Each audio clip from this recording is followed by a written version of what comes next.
ছাত্র সংগঠন হিসেবে ঘোষণা করছি আমরা কোনো মাফিয়া, যেহেতু আমরা শহীদ শেখ হাসিনাকে আমরা হটিয়েছি, সুতরাং মাদারীপুরে কোনো মাফিয়া আমাদের গোনার টাইম নাই।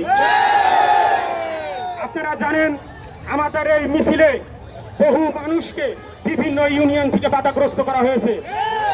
আমরা আজকে ভদ্রতার খাতিরে আমরা তাদের নাম ঘোষণা করছি না, কিন্তু বিগত দিনে, কিন্তু সামনের দিনে যদি দেখি আমরা আরো সামনের দিনে এর চেয়ে ভয়াবহ কর্মসূচি আমরা হাতে নেব ইনশাআল্লাহ। এই কর্মসূচিতে যদি দেখি এই মাফিয়ারা কোনোভাবে আমাদের কোন লোকজনকে বাধাগ্রস্ত করার চেষ্টা করে, আল্লাহর কসম করে বলছি, ছাত্র সংগঠন ছাত্র দলের কসম খেয়ে বলছি, বিন্দু পরিমাণ ছাড় তাদেরকে আমরা দিব। প্রিয় ভাইয়েরা, এইখানে আপনারা জানেন শুধু আমার সংগঠনের লোক এখানে জড়িত না, যেহেতু আজকের ব্যানার হচ্ছে সচেতন নাগরিকের ব্যানার, তাই এখানে বিভিন্ন ছাত্র সংগঠন, বৈষম্য বিরোধী ছাত্র শিবির, ছাত্র আন্দোলন, সকল শ্রেণীর পেশার মানুষ এখানে অংশগ্রহণ করেছে।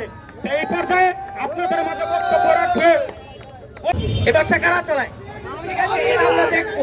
অবৈধ ব্যবসা যারা করবে, বেলেজারের ব্যবসা যারা করবে, আমরা তাদেরকে রুখে দেবো সবাই একসাথে ইনশাল্লাহ।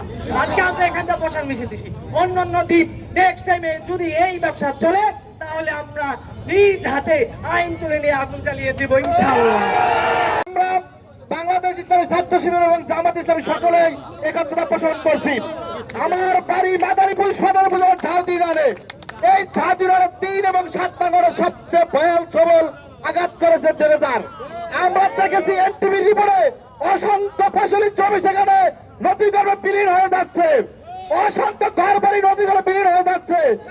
আমরা বিভিন্ন সময় প্রশাসনের লোকদের কাছে আবেদন নিবেদন করলো, তারা কার্যকরী কোনো পদক্ষেপ গ্রহণ করে নাই, যার এই ফলে আজকের এই মাদারীপুর আন্দোলন।